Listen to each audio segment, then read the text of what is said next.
Our study this morning is in the 5th chapter of Hosea.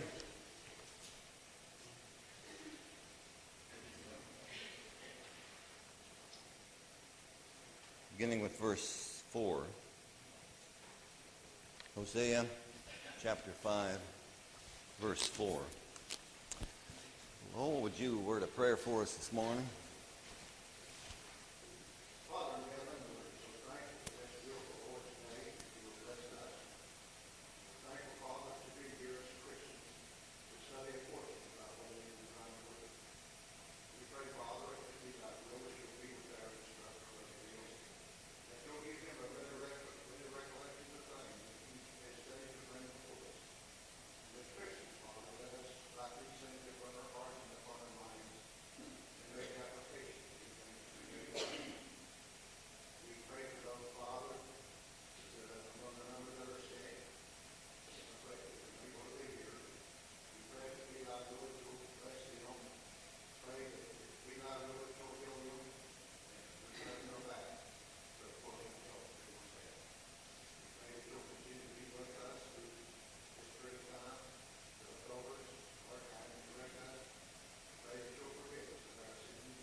So it's been 2 weeks since we've studied in Hosea. So just to get our minds up to speed, let's think about the political, civil, religious condition of the country of northern Israel at the time Hosea was writing. Now, as Hosea's prophecies play out on the landscape of history, we need to kind of think about the political alliances that were taking place at that time. Assyria was a powerful nation, and in fact, Assyria was kind of a world power, becoming a world power at that point in time. Northern Israel, in fact, all of Israel, and Syria were always at war. They had a truce now and then, but they were always at war. So in this situation, in this setting as it plays out, Syria and northern Israel kind of came together in an alliance to battle Assyria. Okay, now Syria and Israel came together to fight against Assyria. Syria itself was never a worldwide empire, but Assyria was. Well, they went over to Judah and said, "Now you come with us, and we're going to beat up Assyria." Well, as it turns out, Judah didn't want to participate in that military exercise. And so there was conflict then between northern and southern Israel. Well, Judah, they appealed to Syria. Okay? They appealed to Assyria to protect them. Well, as that turned out, it was bad for both the alliance of Israel and Assyria and Judah. Everybody lost there. Well, as it plays out on the pages of history, northern Israel was carried into Assyrian captivity. And then 100 years later, Judah fell to Babylonian captivity. So it was in that historical context that Hosea was prophesying. Now, I'm sure Hosea was pouring his heart out to these people, and trying to get them to repent, trying to get them back to the law of Moses, trying to get them away from idol worship. Uh, but most of them would have none of that. They were just happy as a clam to be participating in these wild orgies of paganism. They knew better than God. Now, how do you describe somebody that knows better than God? Arrogant. That's a good word. Well, that's another way of thinking about it. Egotistical. Haughtiness. They were prideful. They weren't about to have anything to do with God. Now, you know, we've had marches on Washington, and on the state capitol we've had marches, you know, all through the years we've had protests. And people, you know, big groups of people coming together to make a statement, to emphasize their cause. Now, did you know that there are the atheists, the agnostics, the humanists have all collected together, you know, and they're going to have, and maybe they've already had it, they're going to have a march on Washington. Now think about that. 25 years ago, if the atheists, or maybe 30 years or 40 years ago, if the atheist and the anti-God crowd showed up in Washington to have a big protest, what would the American people have thought about that?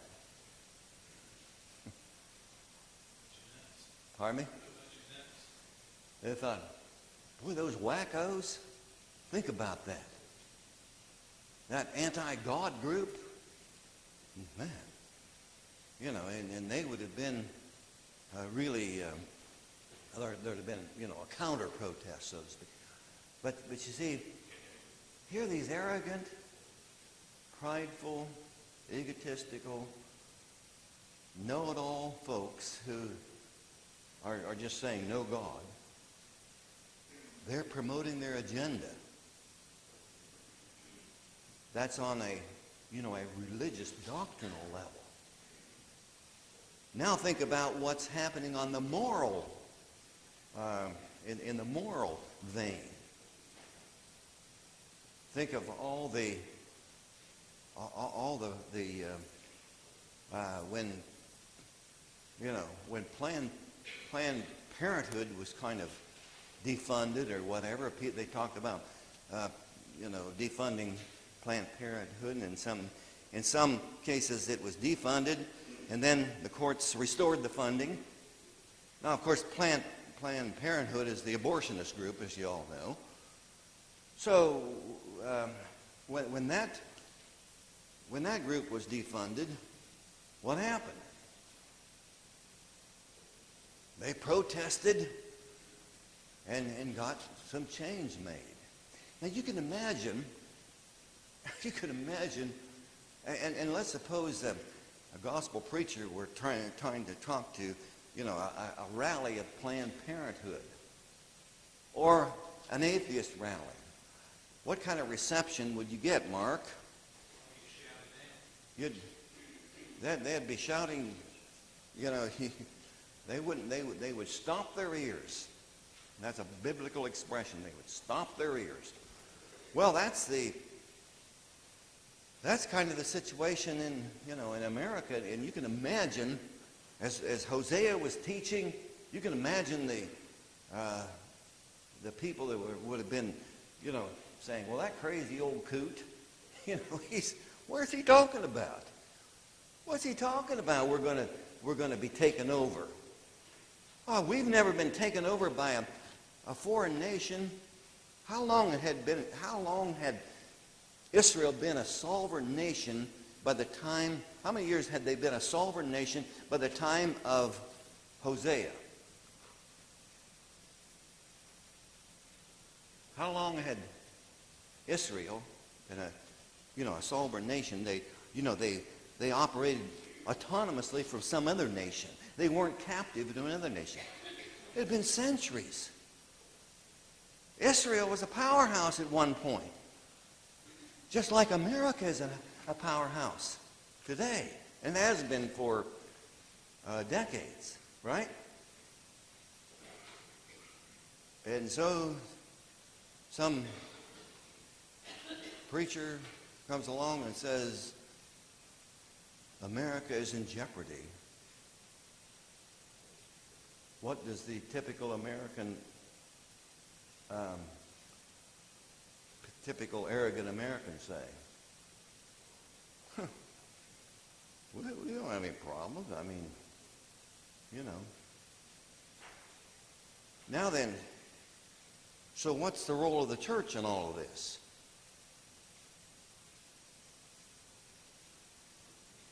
If you'd go down the street or go over to the mall, wherever the mall is from here, I try to stay away from the mall.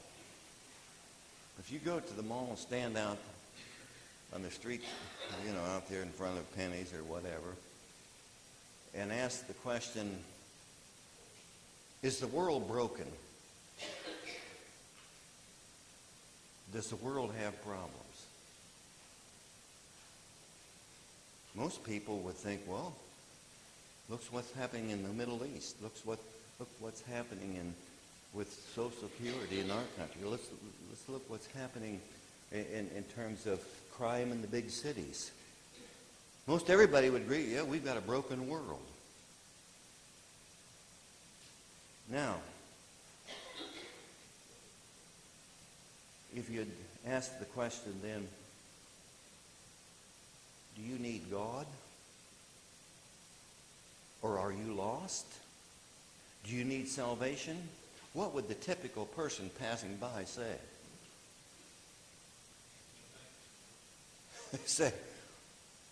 They look at you and say, you some kind of a coot? You crazy? Now notice most people would agree we have a broken world. But on the other hand, there wouldn't be an acceptance of the idea you need to be saved, right? You see the big disconnect there? And so what's the role of the church? It's to fix the broken world.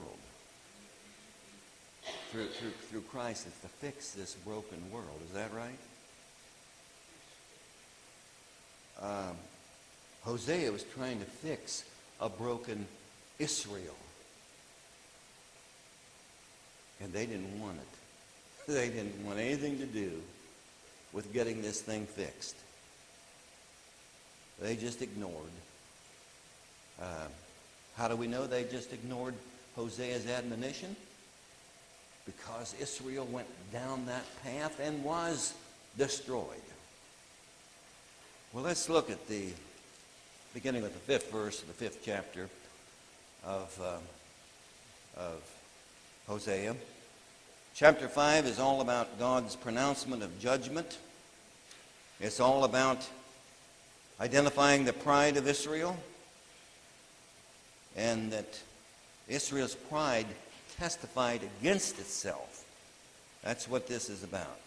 Let's look at verse 4 for a moment.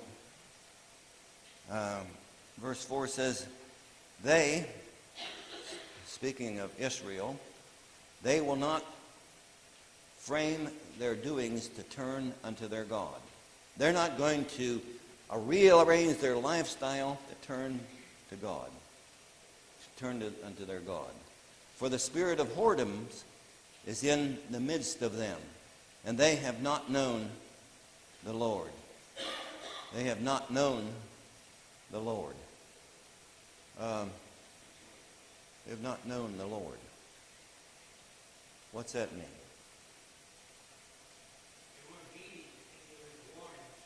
They weren't heeding. They really didn't know anything about God, right? What did Jesus say about those who would say, Lord, Lord, have we not done wonderful things in thy name, and he says, I never, what? Never knew you. But Bill, what was that bumper sign you saw the other day? You better about knowing Jesus. Yeah, on a truck, it said, Jesus is better to know him before you meet him. Yeah. That's a pretty good, that's a pretty potent statement, isn't it? I saw another one that said, Bible, B-I-B-L-E, and it said basic instructions before leaving Earth. Yeah. But that's okay. But think about that. You better know Jesus before you meet him. Now, what's this idea of knowing Jesus? What's this idea of knowing God? Understanding what he tells us to do it, basically. Okay? But really think about that concept of knowing God. You not only know his word, but you... Knowing who he is and what he did for us. But it's not only just intellectually knowing, but it is a matter of having a, what? Relationship with God, right? Having a relationship, you see. And that's more than, knowing God is more than just knowing about God. Right? Pardon me? All right, what's Acts 17 say? Yeah. Yeah. Yeah. Yeah. Right. Yeah. Yeah, that's a good thought. One can know all about God and still not have a relationship with God. Is that right? One could memorize the entire Scripture from Genesis to through Revelation and not have a relationship with God. You see, this idea of knowing conveys the idea of relationship as well as intellectual, as well as the cognitive kind of things. The intellectual, I know. So they didn't know God either intellectually, emotionally, or any other way. These people were just void of God. And that describes the American society today. It's like having a relationship, Bill, now that you mention it, like with someone that you just can't see, but the relationship is really real. Because I have that kind of, sometimes I'll talk to God to the point where I get choked up. And then there's people that have that same kind of relationship with their grandmother's spirit or their dead dog. But they won't have this kind of relationship with God when all that other stuff isn't really real. Yeah. Like I used to think, I used to believe in ghosts and all that until I learned, Luke chapter 3, is it? About the great gulf, Mark had a common, that was like a comment in my head because I had trouble with that. So the bottom line here is that knowing is more than intellectually Yes. getting it in your head. Yes. And I didn't realize that's what you were after, but now that you mentioned it, you're asking, yeah, well, of course you're right. I mean, you're a teacher, but I do have that. You know what I mean? Yeah, I know what you mean. It's very real. It's very real. With Yeah. someone that I actually cannot see, Yeah. but, that's what faith is. Well, Nikki, I think that's a good way to describe it. They're real. Very emotional. It's real. They didn't have a real relationship. I read 1 John chapter 2, verses 1 through 3 through 6. Sure. Chapter 2, beginning in verse 3. Hereby we know that we know him, if we keep his commandments. He has said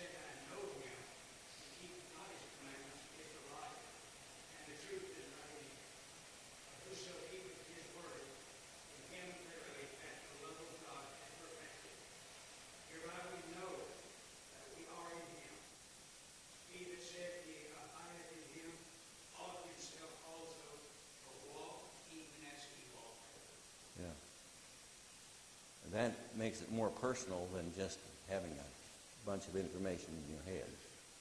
That's a good, Herschel, that's a good cap sheet. Cap sheaf. None of you know what a cap sheaf is, so I won't go into that. But that was a real, that's a real, Summation? Pardon me? Summation. That's a good. Okay. Cap sheet. Summation. Okay. Good. So let's look at that. Four again, and then go on to 5. And they will frame their doings to turn unto their God, or they will not frame their doings to turn unto God. For the spirit of whoredoms is in the midst of them, and they have not known the Lord. And it's for generations. They went down the wrong path. Northern Israel went down the wrong path when Jeroboam, the first king of northern Israel, established the bull worship, or the golden calf, or the calf worship at Dan and Bethel as a substitute for going to Jerusalem to worship. And so they, for decades and decades, they were going down the wrong path. And the pride of Israel, verse 5, doth testify in his face. Now, what does that pride of Israel mean? Let's read the rest of the verse and then come back to that. And the pride of Israel doth testify to his face. Therefore shall Israel and Ephraim fall in their iniquity. Judah also shall fall with them. So, the pride of Israel. Does that mean that Israel was an arrogant group and that provided testimony for God to give them judgment? Or does that mean that, God is the pride of Israel? God really favored Israel for centuries, right?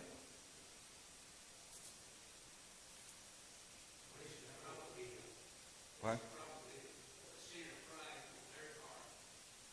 Herschel says it probably was the pride on their part. Pride pride is an awful attribute.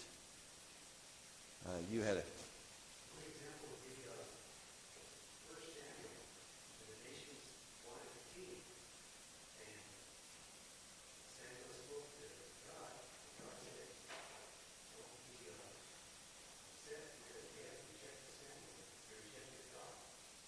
That's a good point. But early on, when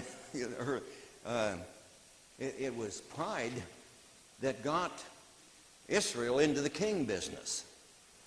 Now, what did God tell Samuel about this whole thing of them wanting a king? They wanted to be like the nations around about. What did God tell Samuel? You'll get along, you're not going to like it. It was kind of like, okay, God saying, you're going to get your king, but it's not going to be pretty. Pardon me? God told Samuel, tell people what the king would expect from him. And they're going to take your daughters. They still wanted a king. Yeah. You're going to take your sons. You're going to take your daughters. They're going to make servants out of them. They're going to be horrible leaders. They're going to have a horrible negative effect on society. And you still say, I want that anyway, and that's why I call them stupid. I'm not trying to be flippant, but what else would you call that? What's stupid?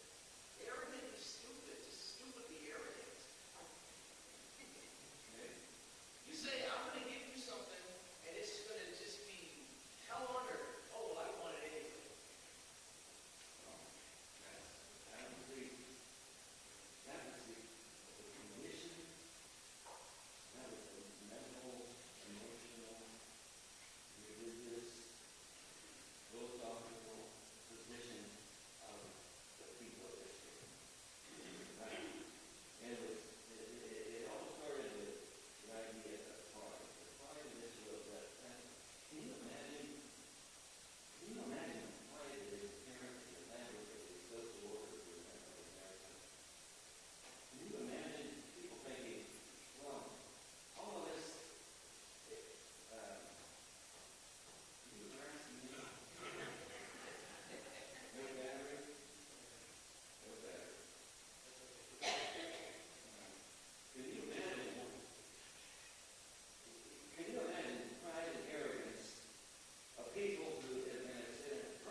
existence is a matter of chance rather than creation.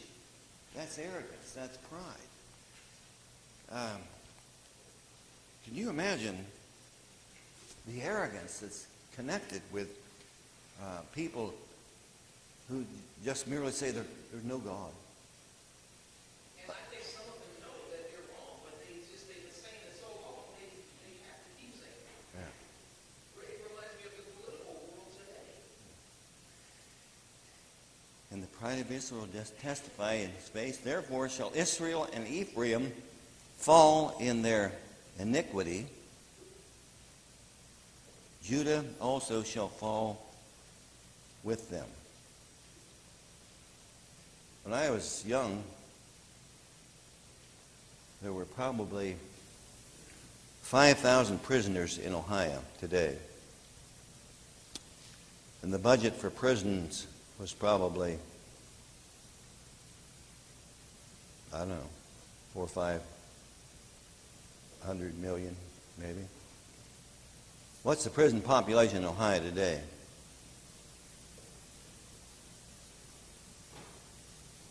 Well over 50,000 and gaining. What's the difference?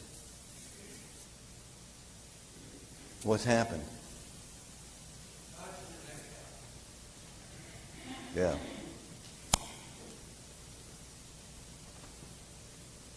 When I was a kid, how much drug rehab money was appropriated by the state?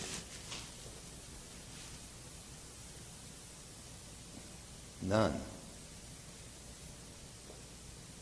Now what's the appropriation for drugs, drug rehab, and all that sort of thing? Billions.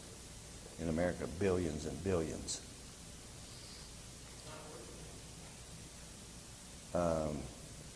What's happened? Well, I mean, what's happened? Herschel said God's been left out of the equation. And you know, how long, just think about this, how long can the tax structure of this state, how long can it support, you know, maybe 100,000 prisoners?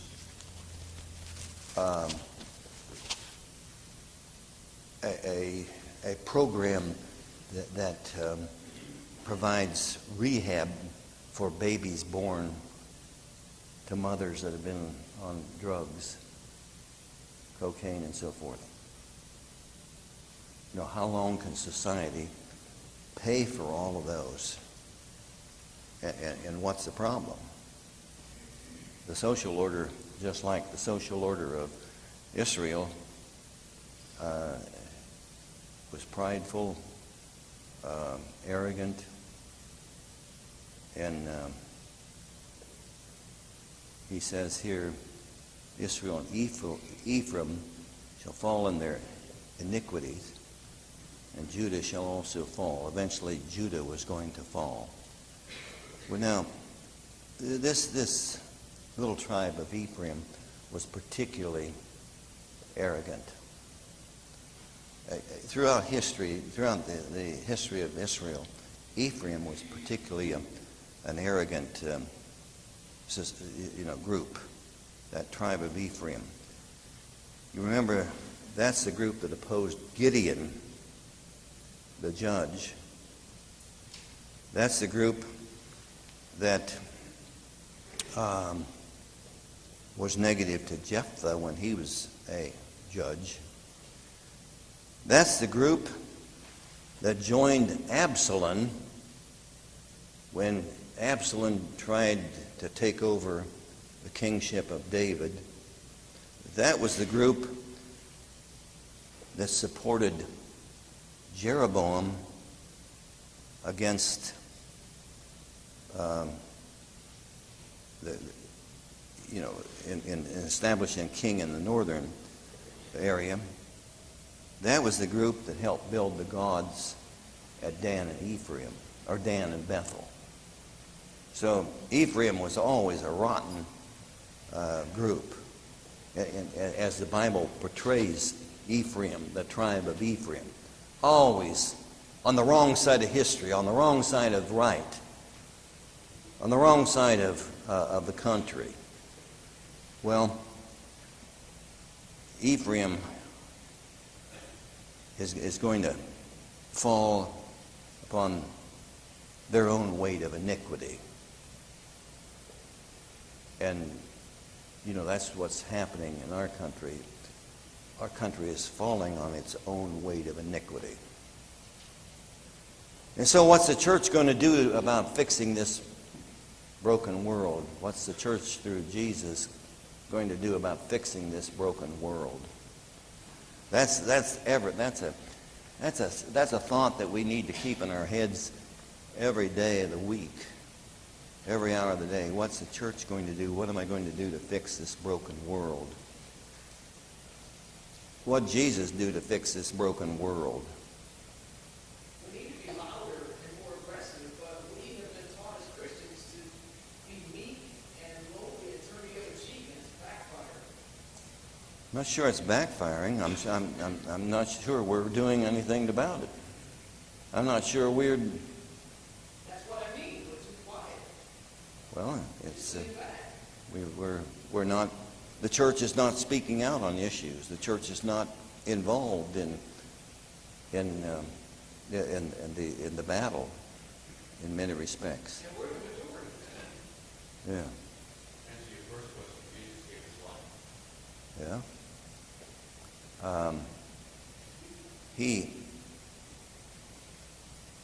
He fixed the broken world because he taught not as the scribes and the Pharisees, but he taught with authority, and that authority came from God, and we have the authority of God in the Scriptures. It's that simple, isn't it? They, in verse 6, they shall go with their flocks and with their herds to seek the Lord. Now, at some point, some of these people are going to be seeking, the whole socialists, or some in the social order are going to be seeking the Lord, but they shall not find him. Now here's a really sad statement. Think of how sad this is. He hath withdrawn himself from them. Think about that a minute. He hath withdrawn himself from them.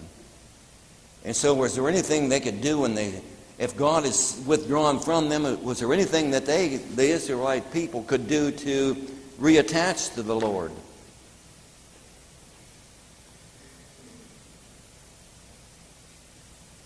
If he withdrew from them, he's gone, right? There's no, that idea, no hope. No hope. That's the issue. They had gone beyond the point of no return. They had reached the point of there's no returning. God's just going to give them up.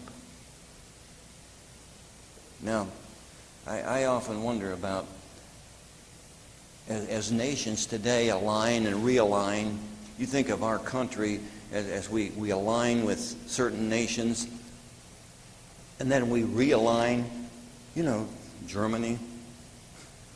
I guess about the only, after the War of 1812, surely the only nation that we've stayed with and had an ongoing alliance was your native country of England, you see. But think of Italy and a lot of the European nations. Just think of how there's been all these realignment. I often wonder how does God fit into this whole thing? As nations align and realign, for support one for another, and they team up against another set of nations. I don't know how that works, but what happened in Israel is God withdrew from them. And that was it. Done. No more. And Israel has faded into the walls of history. Northern Israel has just ended. They ended. They went into Assyrian captivity, never to return. Judah, on the other hand, went into Babylonian captivity, and some of them, a remnant, returned. But God had a different relationship with them than previously. He protected them till the Savior came through their lineage. You see, and otherwise he had nothing to do with them. He is withdrawn from them without hope. They have dealt treacherously against the Lord. How'd they do that? Dealt treacherously. Well, they didn't know him. They didn't obey him. They ignored him. They ridiculed his word. And that's what's happening today. Yeah, their hearts. Well, their hearts. They reached the point where there wasn't anything they could do to get to a relationship. Can that happen with individuals? Well, sure it can. That can happen with individuals. They can reach a point of no return. They have dealt treacherously against the Lord, for they have begotten strange children. What's that mean? They've begotten strange children.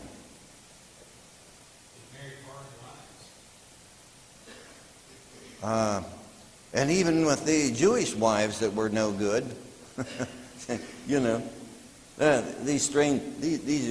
these are children that were estranged from God, didn't know God. A whole generation, the generation following. And now shall a month devour them with their portions. Now shall a month devour them. What's that idea? The king, one of the other versions says something about the new moon shall devour them. Now a month shall devour them with their portions. A month. That's in the scheme of things, in the timeline, a month isn't very much. It's hard to believe that this is June already, So in a month, what's the idea there? In a month,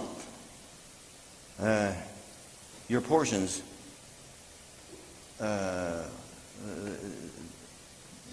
shall be a month devour them. Well, in a short period of time, this is going to happen.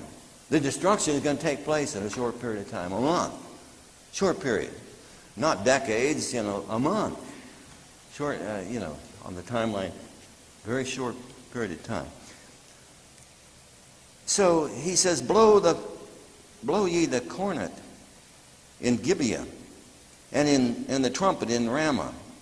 Cry aloud at Bethaven after thee, O Benjamin. Now these were cities scattered, and I don't know why these particular cities were identified, but he says, blow the horn and the trumpet. What's the idea there? Blow the horn and the trumpet.